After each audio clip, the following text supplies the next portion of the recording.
Last topic आता है इसमें सामाजिकरण की प्रक्रिया में। अगर हम देखें तो सामाजिकरण में बच्चे का सामाजिकरण हो रहा है। सामाजिकरण क्या होता है यह हमने समझ लिया, सामाजिकरण के पिलर्स क्या हैं यह हमने समझ लिया, परिवार क्या है ये सब कुछ हमने समझ लिया। लेकिन कुछ ऐसी चीजें हैं जो बच्चे के सामाजिकरण में बाधा उत्पन्न करती हैं। अब ऐसी कौन सी चीजें हैं जो बच्चे के सामाजिकरण में बाधा उत्पन्न करती हैं? तो यहां पर हमने दिया हुआ है कि बच्चे के सामाजिकरण में अगर हम बाधा उत्पन्न करने वाले तत्वों की बात करें तो इसमें पहला है बालक की शारीरिक अस्वस्थता। अगर बालक शारीरिक रूप से अस्वस्थ है तो उसका सामाजिकरण प्रभावित होगा।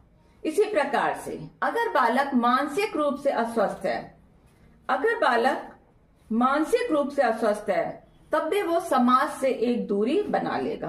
मानसिक रूप से अस्वस्थ बालक सामाजिकरण के महत्व को ठीक प्रकार से समझ नहीं पाते हैं और अपने आयु के अन्य बालकों के साथ उचित प्रकार से समायोजित नहीं हो पाते हैं। इसमें तीसरा आता है परिवार की आर्थिक स्थिति।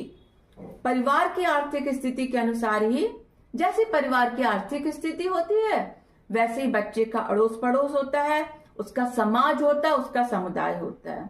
यदि बालक की पारिवारिक स्थिति अच्छी नहीं है तो उसका सामाजिकरण भी उचित प्रकार से नहीं हो पाता है।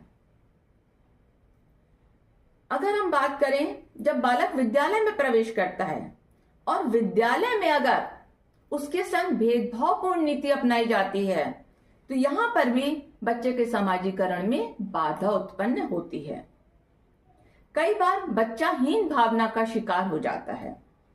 मतलब विभिन्न प्रकार की परिस्थितियां, चाहे बच्चे की पारिवारिक परिस्थितियां हैं, सामाजिक परिस्थितियां हैं या किसी तरीके की उसको कोई प्रॉब्लम है, कोई बीमारी है, तो इस वजह से भी कई बार बच्चे हीन भावना का शिकार हो जाते हैं। मान लीजिए हाइट नहीं बढ़ी या वेट बहुत हो गया और बच्चे उनको तंग कर रहे हैं, बुली कर रहे हैं, चिढ़ा रहे हैं, तो यहां पर भी बच्चे एक हीन भावना का शिकार हो जाते हैं।